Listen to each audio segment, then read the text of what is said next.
Olá, pessoal! Aqui é a professora Ana Carolina com mais uma aula para você que está estudando aí para passar no seu concurso de análises clínicas. Pessoal aí que está de olho nos editais aí para entrar no laboratório, né? Nos laboratórios de emergência dos hospitais, né? Vamos lá, estou aqui para ajudar vocês. Na aula de hoje, nós vamos falar sobre os métodos analíticos em bioquímica. Para fazer alguma análise de laboratorial, é necessário um método, né? Uma maneira de mensurar, quantificar, identificar aquele analito que a gente está investigando, né? Para fazer o acompanhamento do médico, para saber se o medicamento está funcionando direitinho, né? Se está tendo a resposta fisiológica que a gente espera, se está tendo uma evolução da doença. E para isso, pessoal, a gente precisa desses métodos para conseguir, então, identificar e quantificar esses exames, né, esses analitos. E existem diversos métodos. E aí, galera, sempre pede no edital, dentro de bioquímica ou dentro da imuno, hormônios, quais são os métodos utilizados para fazer essas análises. É importante, aí para você vai estar aparecendo como bioquímica clínica. Só que olha só, existem métodos aqui que podem ser usados tanto na bioquímica quanto na imunologia. A gente vai estar abordando os métodos de um modo geral, e aí sim, dentro de cada disciplina, a gente vai explorando e retroalimentando vocês com mais informações a respeito de cada método, dependendo do tipo de assunto que a gente estiver tratando. Beleza? Então vamos lá. Métodos analíticos. A gente vai falar hoje sobre os métodos ópticos, tá, pessoal? Os métodos ópticos é necessário que a gente utilize a luz para poder quantificar um determinado analito. Para a gente poder fazer, né, a quantificação daquela substância ou daquela proteína que a gente está investigando. E quais são os tipos de luz que em que situação a gente vai quantificar essa luz? Vem aqui comigo.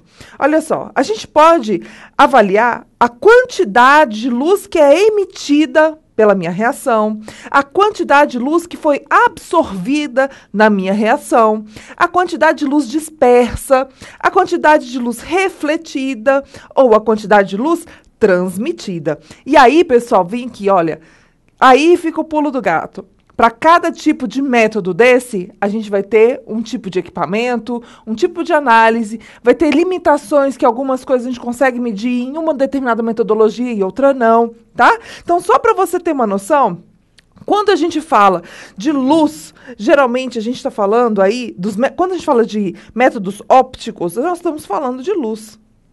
Tá? E quando a gente fala de luz, a gente fala de cor. Por que, professora, está falando de cor? Porque é o seguinte, a luz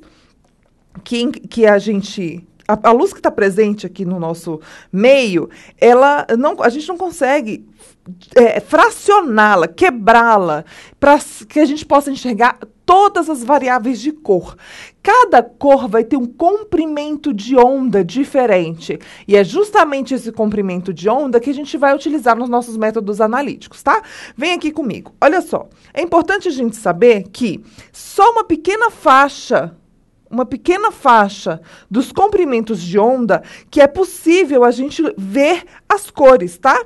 Então, olha só, de 350 até 800 nanômetros, a gente tem a luz visível. E para cada comprimento de onda desse daqui, a gente vai ter referente a uma determinada cor. Tá certo? Então, aqui, ó, 700 é vermelho, 600 é laranja, 500 está saindo do azul para ir para o verde e o 400 é violeta, tá? Agora, luzes que são invisíveis, comprimentos de onda muito curtos, estão aí o ultravioleta, os raios X e raio gama. Aqueles que têm um comprimento de onda maior, a gente está aí, entra o infravermelho, as micro-ondas e as ondas de rádio. A gente não consegue enxergar essa luz aqui, né? Só nessa pequena faixa aqui desse comprimento de onda. E aí, a gente tem a quantidade de luz branca, que a gente reflete aqui. Aqui seria é como se fosse o local onde vai estar aí fracionando, estaria quebrando essa nossa luz, quebrando os comprimentos de onda. Por exemplo, se eu quero analisar, coloco aqui um comprimento de onda de cor azul, e se eu quero ver a quantidade de luz que é absorvida na cor azul, essa cor azul ela não vai passar para cá. tá? Eu posso também avaliar a quantidade de luz que é transmitida, que está dando o exemplo aqui dessa luz verde, ou a quantidade de luz que é refletida, como está sendo o caso do exemplo aqui, pessoal, da luz amarela e vermelha. Não necessariamente, para essas cores que estão aqui no exemplo, a gente vai usar determinados comprimentos de onda e não necessariamente vai ser absorvida só comprimento de onda que é ao azul e ao verde, tá? E nem refletida que é o amarelo ou vermelho. O que esse slide está mostrando para vocês é que, para a luz absorvida, a luz não vai ultrapassar o local onde está sendo feita a minha análise, tá certo, pessoal? A gente vai ver quanto de luz ficou retida aqui dentro da minha reação, tá? Na luz transmitida, é quanto de luz que começou a passar, então, que seria uma luz inicial, e aqui a luz final. Tá certo, pessoal? E aqui a gente vai escolher o filtro para selecionar o comprimento de onda que é do meu interesse, tá? Então, eu vou quantificar quanto de luz passou ou, se for o caso, quanto de luz foi refletida, tá, pessoal? Então, por meio desse gráfico, desse esquema aqui, que eu mostro para vocês, ilustro para vocês como é que funciona a luz absorvida, que a gente vai chamar isso aqui de absorbância na bioquímica. Absorbância. Transmitância,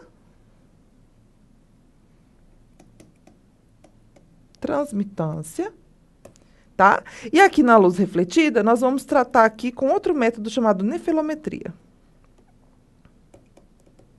tá? Ou fluorimetria também pode ser aqui, ó, fluorimetria, que ele vai refletir uma luz, né, com um fluorófilo. Vamos falar um pouquinho sobre cada um deles, tá? Olha só.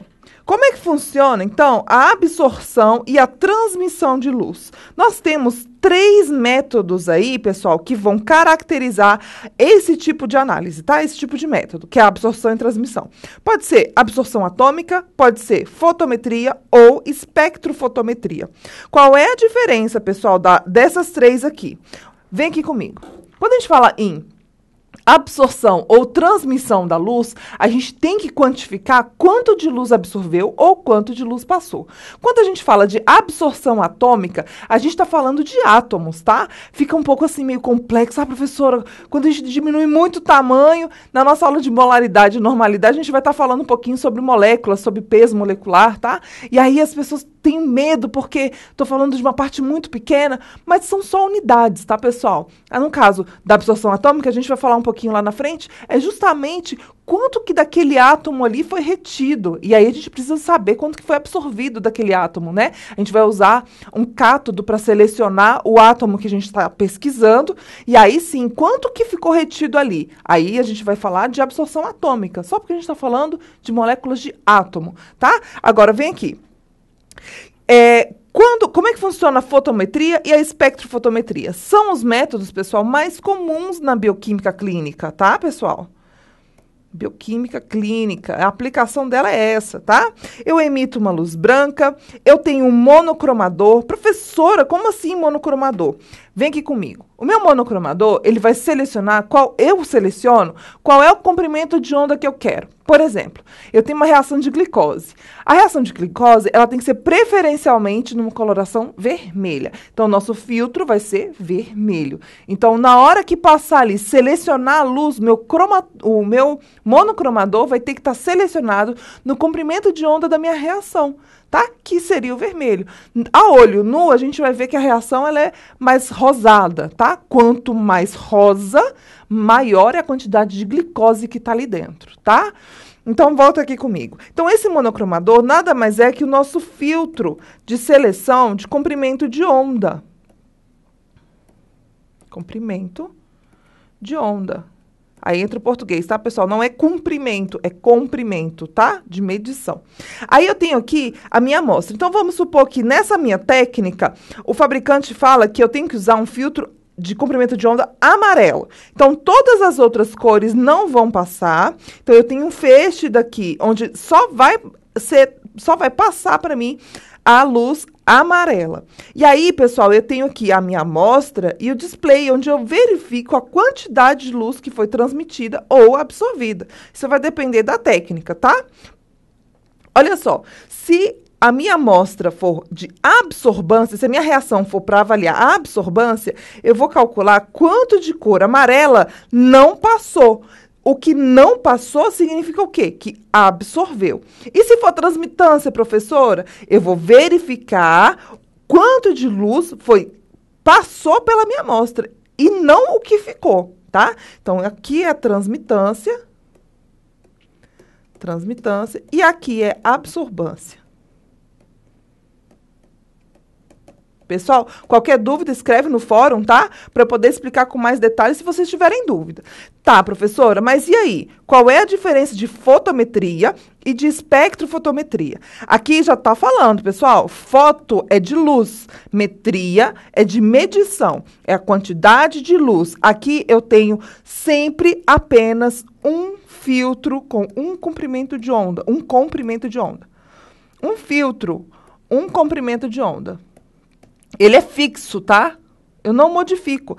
E se eu tenho um espectrofotômetro, eu tenho o quê? Um espectro de luz. Então, eu meço, né? O metria de medição. Então, eu meço dentro de um espectro de cores. Então, ele tem a possibilidade de ter vários filtros com vários comprimentos de ondas diferentes. E eu faço a medição por meio dessa técnica, tá bom? Então, eu pego e quebro a luz, faço o espectro de luz e eu seleciono o comprimento de onda adequado para aquela minha reação, tá?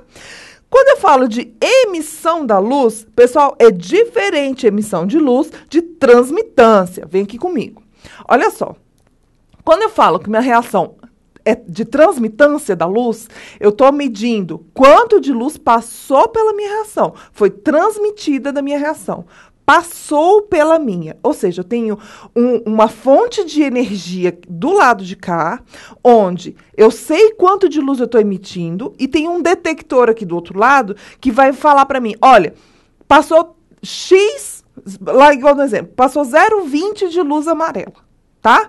Não significa que a minha amostra está emitindo luz, tá? Então, é bem diferente o conceito. O que são os métodos que emitem luz? A minha reação, a minha amostra começa a brilhar, tá? Então, a fonte de luz não vem externa. A fonte de luz é a minha própria amostra. Então, a partir do momento em que eu tenho uma reação química ali, essa reação química vai gerar luz. Por isso que são os métodos de emissão de luz. Quais são os exemplos que nós temos aqui? Quais são as técnicas que nós temos que emitem luz? Fluorimetria, quimiluminescência e eletroquimiluminescência. A gente vai falar sobre cada um deles mais à frente, tá? Dispersão da luz. Vem aqui comigo de novo. Professora, mas é muita coisa. É muita coisa, mas a gente consegue. Olha só. A dispersão da luz é a quantidade de luz dispersa. Quando você fala assim, aquela moça está muito dispersa, então ela está olhando o quê? Para todo lado. O que é a dispersão de luz? É a luz que bate e fica dispersa. Só que enquanto está dispersa a luz, eu tenho sensores que detectam em ângulos diferentes da linha da fonte de energia, tá? Da fonte de luz, perdão. Então, olha só. Então, eu tenho que tomar muito cuidado com esses termos. O que é absorbância? É a luz que absorveu. É a quantidade de luz que ficou na minha amostra. Então, o que passar, eu vou descontar. Eu falo assim, olha, eu não quero saber o que passou. Eu quero saber o que ficou dentro da minha amostra. Lá, o seu método vai fazer isso. Quanto de luz foi transmitida? É a minha amostra e eu quero saber quanto de luz daqui da origem passou pelo outro lado. Beleza? O que é dispersão da luz? É a luz que, quando bate aqui, ela vai refletir, ela vai bater e voltar. Lembra aquele exemplo lá de luz refletida? Só que eu tenho sensores ali para detectar essa quantidade de luz. E aí, na dispersão de luz, nós vamos ter dois tipos de método, tá? A nefilometria e a turbidimetria. A diferença entre os dois, eu vou entrar com maior detalhe lá na frente, tá? Mas vamos olhar aqui. Aqui, pessoal, é a lâmpada, é a luz, tá? Vou colocar a luz aqui, lâmpada. É uma lâmpadazinha que nós temos que vai emitir luz, beleza? Emitir luz igualzinho. Geralmente não. Os métodos de turbidimetria e nefilometria são utilizados para quantificar antígeno e anticorpo, tá? É para fazer as reações de antígeno e anticorpo. Belezinha? Beleza, professora? Então tá. Então, se eu formo imunocomplexos aqui dentro, tá? Eles vão se ligar, o antígeno com o anticorpo, e vão formar imunocomplexos. O que é imunocomplexos?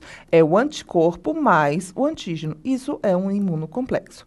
Fez o imunocomplexo, o que vai acontecer na turbidimetria? A minha amostra, como aqui já está falando, turbi vai ficar turva, e a luz vai passar direta. Eu tenho um sensor que vai detectar a quantidade de luz que foi transmitida na mesma linha, no mesmo ângulo da emissão de luz, tá? Então, aqui eu tenho 180 graus.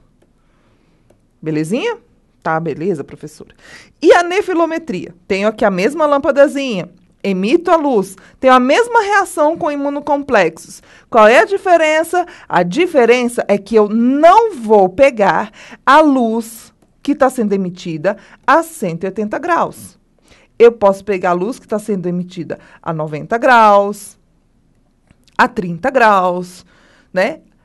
Então, eu tenho aqui sensores em diferentes lugares que não é na mesma linha, na mesma direção da fonte de luz, tá? Nós vamos falar um pouquinho mais à frente aqui com vocês. Então, vamos enfatizar aqui e dar nome aos bois. Absorção atômica, pessoal. O que pode cair na sua prova aí de absorção atômica na sua prova do concurso, tá? A absorção atômica, ela vai ser usada para dosar metais, tá? Na maioria das vezes, ela quer ver ali metais. Vem cá comigo. O que ela vai medir? Medir alumínio, cálcio, cobre, chumbo, lítio, magnésio e zinco. Geralmente, no laboratório de análises clínicas, é usado para isso, tá? É uma técnica óptica, no qual um elemento da amostra é excitado. Então, eu estou pesquisando lá, cobre. Então, o cobre da amostra é excitado, e aí sim, a energia radiante produzida pela excitação desse metal, desse elemento, na proporção que ele estiver, ou seja, quanto mais quantidade eu tenho, mais energia é produzida por esse metal, tá? Ele vai retornar ao seu nível inferior de energia, e aí sim eu consigo quantificar quanto que eu tenho de cobre na minha amostra, tá? Proporcionalmente, beleza? Como é que funciona aí o nosso espectrofotômetro de absorção atômica? Eu tenho um cátodo oco. Pessoal, esse cátodo, ele tem que ser do mesmo material, ele tem que ser feito do mesmo metal, da substância que eu estou analisando, tá? Então, se eu estou pesquisando cobre, o meu cátodo é de cobre. Se eu estou pesquisando cálcio, meu cátodo é de cálcio. Se eu estou estudando magnésio, meu cátodo é de magnésio e assim por diante, tá? Então, o que pode cair na prova do seu concurso? Justamente sobre esse cátodo, tá? O cátodo utilizado sempre vai ser do mesmo material, no mesmo metal, na mesma substância que está sendo investigação do seu analito, tá? Então, o cátodo tem que ser o mesmo. Aí eu tenho a mesma coisa. O que acontece, pessoal? Eu tenho uma emissão de uma chama. Eu tenho uma amostra. A minha amostra vai passar por aqui, tá? Num fluido. E vai queimar. Nesse processo de queima, ele vai emitir uma determinada cor. Por causa desse cátodo aqui, ele emite uma cor específica. Eu tenho um monocromador com comprimento de onda específico também para detectar o tipo de metal, onde cada metal tem o seu comprimento de onda específico. E aí sim, eu consigo quantificar quanto que eu tenho daquela substância na minha amostra, tá? Então, olha só, uma lâmpada de cátodo serve como fonte de luz para um espectrofotômetro. Então, essas lâmpadas são feitas da mesma substância analisada. Ela difere para cada análise de metal. Quando uma liga é usada para produzir o cátodo, o resultado é uma lâmpada multi-elementos. Então, se o meu cátodo também for feito de uma liga, por exemplo, se for uma liga de ouro, cobre, prata, eu vou usar para todos esses elementos. E a chama produzida da minha amostra por meio dessa lâmpada, eu vou conseguir, então, produzir a quantidade de cor específica daquele meu analito, daquela minha substância que está sendo investigada. Beleza? Vamos para o próximo. Fotometria e espectrofotometria. A fotometria, pessoal, como eu disse para vocês, é a medição da intensidade luminosa da luz ou quantidade de luz luminosa que atinge uma superfície a partir de uma determinada fonte luminosa. Então, eu tenho uma luz incidente, eu tenho meu monocromador, que ele é fixo, e uma luz transmitida, eu simplesmente quantifico essa luz, tá? No caso da espectrofotometria, eu uso a intensidade da luz em comprimentos de ondas selecionados. Então, eu tenho aqui, pessoal, multicores. E o meu monocromador, que ele pode ser fixo, eu posso mudar esse monocromador diversas vezes, né? Dependendo do tipo de luz que eu quero detectar, a cor, né, da luz emitida da minha reação. Aí eu faço a mudança desse monocromador e aí eu tenho a minha amostrinha que eu posso quantificar ou a quantidade de luz que foi absorvida ou transmitida. Tá vendo aqui, pessoal, ó? Esse exemplo aqui tá bem legal. Essa aqui, eu tenho um monocromador que seleciona o comprimento de onda que eu quero. Aqui, nesse caso, a minha reação é verde, tá? Então, o comprimento de onda proporcional é da cor verde. Se eu emito uma quantidade 100 aqui, vamos supor que aqui tem 100 de luz. Uma quantidade de luz verde fica retida na minha amostra. Vamos supor que apenas 10 aqui de luz passou e foi detectado aqui. Quanto de luz foi transmitida? 10. Quanto de luz foi absorvida? 90. Então, a transmitância e a absorbância nada mais é do que um é oposto do outro. Quanto mais absorbância eu tenho, menor é a minha transmitância. Quanto menor a absorbância, maior a transmitância, tá? A soma dos dois é o valor total da luz emitida pela minha fonte luminosa.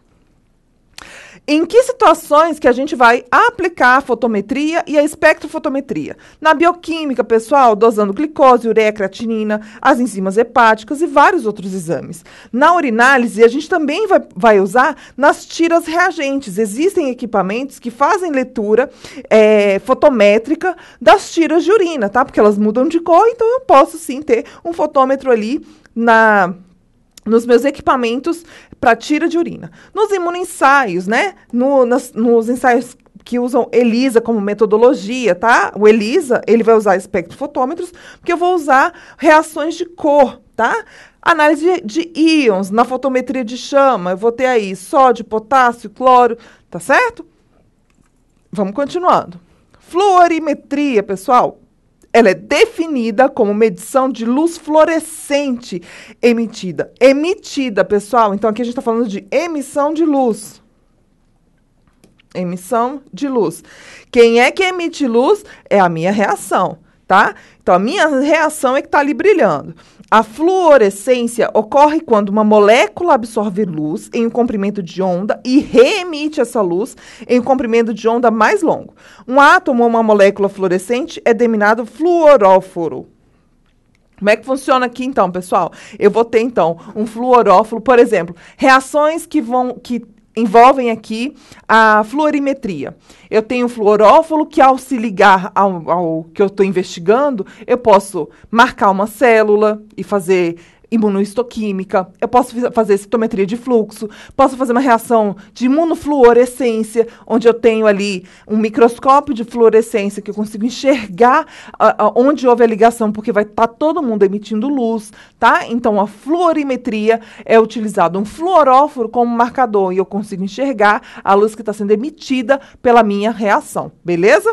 Vamos para o próximo. Luminometria. Quantidade de luz emitida, tá, pessoal? São tipos de luminescência, onde a gente tem uma excitação provocada por uma reação química, ou uma reação bioquímica, ou eletroquímica, e não por fotoiluminação. Ou seja, eu não tenho uma lâmpada que acende e emite luz. Então, na luminometria, ou a gente não vai usar, então, uma fonte de luz, porque quem está emitindo a luz é a própria amostra. Então, a luminometria também é uma técnica de emissão de luz. E aí, pessoal, a gente vai quantificar essa emissão de luz. E aí, pessoal, quem mede essa emissão de luz são os luminômetros para essas técnicas, tá? Muito utilizado, pessoal, na imunologia, hormônios, dosagem de drogas terapêuticas, drogas de abuso, tá? Porque a gente vai estar usando aí os anticorpos para poder detectar esses antígenos. A gente vai falar disso mais nas aulas de imunologia, tá? Então, vamos voltar aqui. quimiluminescência é a emissão de luz, pessoal. E isso é o quê? Quando um elétron volta para o seu nível de energia excitado ou superior para o nível de energia inferior. Falou demais, professora, eu não estou entendendo. Gente, a gente vai voltar lá na aula de química, tá? Vocês se lembram quando a gente tinha lá os níveis das camadas de valência? Perdão, as camadas de valência dos elétrons. Então, quando eu tenho um elétron que sobe uma camada e desce a camada para outra, ela emite luz. Então, é isso que acontece. Existe a excitação, onde ela sai de uma camada de valência e sobe, e quando ela volta para o seu estado original, ela emite luz, tá? Isso é regra da física, lá, primeiras aulinhas aí da nossa física, tá? Então, quando isso acontece, ela emite luz. A eletroquimiluminescência, ela vai se diferir da quimiluminescência porque essa luz é gerada na superfície de um eletrodo, tá, pessoal? Então, eu tenho um eletrodo e em cima desse eletrodo é que vai acontecer a reação química com emissão de luz, tá? Mas é por um estímulo elétrico. Então, eu tenho um eletrodo que vai dar um choquinho ali na minha reação e esse choque que vai estimular esse meu elétron a sair de uma camada de valência, subir uma e na descida emitir luz. Beleza? Lembrando que, para quimiluminescência e eletroquimiluminescência, a gente está falando praticamente da mesma metodologia, tá? Ambas são de emissão de luz, ambas serão usadas para fazer praticamente os mesmos ensaios, tá? Hormônios, imunologia, marcadores tumorais, tudo isso a gente vai usar esses métodos aqui, beleza? Turbidimetria e nefilometria. Pessoal, turbidimetria e nefilometria é aquela da dispersão da luz, tá? É a luz dispersa. É aquela que bate e volta, como se fosse um espelhinho, tá? É importante a gente... Olha aqui as palavras-chave, eu já deixei aqui marcadinho para vocês. A turbidez diminui a intensidade do feixe incidente de luz, à medida que ele passa por uma solução de partículas. Que partículas são essas? São os imunocomplexos, antígeno-anticorpo, tá? Fotômetros ou espectrofotômetros são usados frequentemente como turbidímetros, ou seja, eu posso usar o meu espectrofotômetro usado lá na bioquímica, nas reações de colorimetria, tá? De emissão de cor, para fazer as análises aqui de turbidimetria, tá? Já que as medições turbidimétricas são facilmente realizadas e requerem pouca otimização, tá? Muito simples, é muito fácil, muito tranquilo. Pessoal, turbidimetria, turbidez, o nome já está falando. A minha amostra vai ficar turva, tá? Então, assim, uma amostra límpida, uma reação límpida é como água, eu consigo enxergar o outro lado. Então, eu coloco o frasco na minha frente e, ao olhar, se eu não consigo enxergar o outro lado, está turvo. Então, a quantidade de imunocomplexos, de partículas que estão suspensas ali, aí vai aumentar a minha turbidez, vai ficar mais embaçado. Quanto mais embaçado, menos luz vai passar, beleza? A mesma coisa, aí onde entra a questão, né? Na turbidimetria é a quantidade de luz que está passando pela minha amostra. Eu não vou mudar o ângulo. O ângulo é de 180, tá? Onde bate a luz, tem o detector logo do outro lado, beleza? E na nefilometria? A nefilometria vai ser definida como a detecção da energia dispersa ou refletida na direção de um detector que não está no caminho direto da luz transmitida. Ou seja, ele vai analisar, aqui está a minha reação de partículas, de imunocomplexos, ligação antígeno-anticorpo. A minha luz bateu aqui, ela reflete. Então, eu tenho um sensor aqui que vai quantificar quanto de luz está batendo aqui. Então, isso aqui é como se virasse um espelhinho. Vai passar luz? Vai passar luz também. Só que na nefilometria eu não tenho sensor do outro lado. Os meus sensores são posicionados em ângulos diferentes do ângulo da luz transmitida. Beleza? Só para vocês verem aqui como é que funcionam esses instrumentos de dispersão da luz, tá? Então, eu tenho aqui a minha luz incidente. E aí, pessoal, olha só. A minha amostra está aqui. Se eu tenho a excitação da minha luz aqui, ó, na mesma direção da minha amostra, galerinha, que técnica é essa daqui? Turbidimetria. Turbidimetria. 180 graus. Na mesma linha do feixe de luz, beleza? Agora, Se o meu feixe de luz bate na minha amostra e eu tenho aqui um ângulo de 90 graus ou de 30 graus, que é o caso do exemplo que ele está dando aqui pra gente, que técnica é essa, galerinha? Que bateu na amostra e veio para cá, bateu na amostra e veio num ângulo diferente. Nefelometria. Nefelometria. Beleza? Belezura. Usado muito nas reações de proteína C reativa, muito usado nas de ASO, PCR, fator reumatoide, tá? Todos esses exames aí de látex são muito utilizados, nefelometria e turbidimetria, beleza? E a nossa aula, parte 1, acaba por aqui, porque nós temos muitos métodos analíticos e a gente tem que falar sobre cada um deles. Não perca a parte 2, onde a gente continua falando sobre outros métodos analíticos no laboratório. E qualquer dúvida, pessoal, já sabe. Só escrever aí no fórum que a professora Carol responde para vocês com todo carinho e atenção. Muito obrigada, bons estudos e até a próxima.